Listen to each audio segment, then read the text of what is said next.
Hi guys, I'm back. So ayan, late na naman tayo mag-start ng vlog pero push pa din. And right now, I'm just, putting out the butter kasi gagawa tayo ng cookies. And nire-ready ko lang yung table para meron tayong space. Ayan. Then, eto na siya guys. Hindi ko na napakita yung process. Separate vlog na lang talaga siya. So ayan, mini-mix-mix ko lang siya. And push.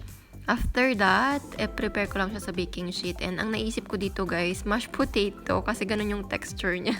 Char. And yan, ilalagay na natin siya sa oven. Hindi ko maalala, around 180 degrees yata. So ayan guys, nandiyan si baby girl pakalat-kalat. Ayoko siya malapit sa oven. So next, ayan, tapos na pala siya. So yan, tikman natin. Actually, masarap siya guys kasi butter cookies. It is so good. And eto, nagpo-print lang ako ng mga stuff for the birthday greeting. And nag-defrost pala ako guys ng meat. Pero sabi ni Habibu mag-grill daw siya. So eto, yan na. Siya na yung nag-season and everything. Pero yung kalat niya na iwan. Ako magliligpit of course. And mag-prepare tayo ng butter cookies kasi bibigay natin dun sa dalawang batang nanonood ng movie. Ayan, 3 cookies kasi join ako. Makikinood lang ako ng very slight para, bonding kahit mga 5 minutes to 10 minutes lang. And then, gagawin ko pa kasi yung mga ganap-ganap ko guys. Yun, after that, ang naisip kong gawin sa meat is ko na lang siya marinate para gawing adobo for tomorrow. So, yan, ini-slice ko lang. Lalagyan natin ng soy sauce and garlic. Yan. So, ayan lang ako guys, yung mga usual na tansya-tansya mode lang, hindi tayo nagme-measure. And naglagay din ako ng garlic powder para manuot-nuot talaga yung garlicky na flavor niya. Ayan. Push mo yan, ate girl. Cover and ilagay natin sa fridge. And yan, while waiting for Habibu to finish yung kanyang gine-grill, nood-nood, online mode, ganun, kung ano-ano lang yung ginagawa ko sa internet.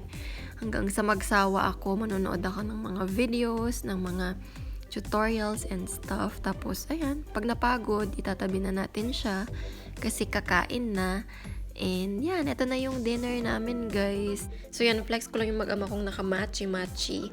And next day vlog na ito guys. So ayan, may habit talaga ako na hindi ko na-end yung vlog sa gabi. Pero push pa din. So ayan, masaya ako dyan kasi upgraded na yung account ko. Kasi guys, diba na-mention ko before yung kitaan Kemerud. So yeah, so far, okay naman siya. And while watching videos, guys, nag-earn ako. So, ayan, 10 pesos. Meron akong 811 dyan. Not bad na rin habang nagba-breakfast ako with the kids. Nood-nood, ganyan. Ayan. So, kinakain ko yung cookies from last night. Madami akong nagawa eh. So, after that, naglinis na ako ng mga toilet, guys. And naglaba ako ng pillow ni Bebe Boy. And my usual routine, everyday routine, na linis-linis mode, liquid mode. Yung kitchen talaga yung talaga, guys, pinaka-hate kong inaayos kasi ang gulo-gulo lagi. So, ayan. Kung ano lang yung magawa ko.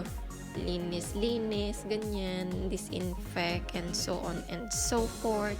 Tapos, yan guys, malapit na akong mag-end kasi madami pa talaga akong gagawin pero kailangan ko na end tong vlog na to para hindi mahaba. So, thank you so much for watching guys. See you again next vlog or, yung cookie vlog in-next ko dito sa upload na to. So, bye!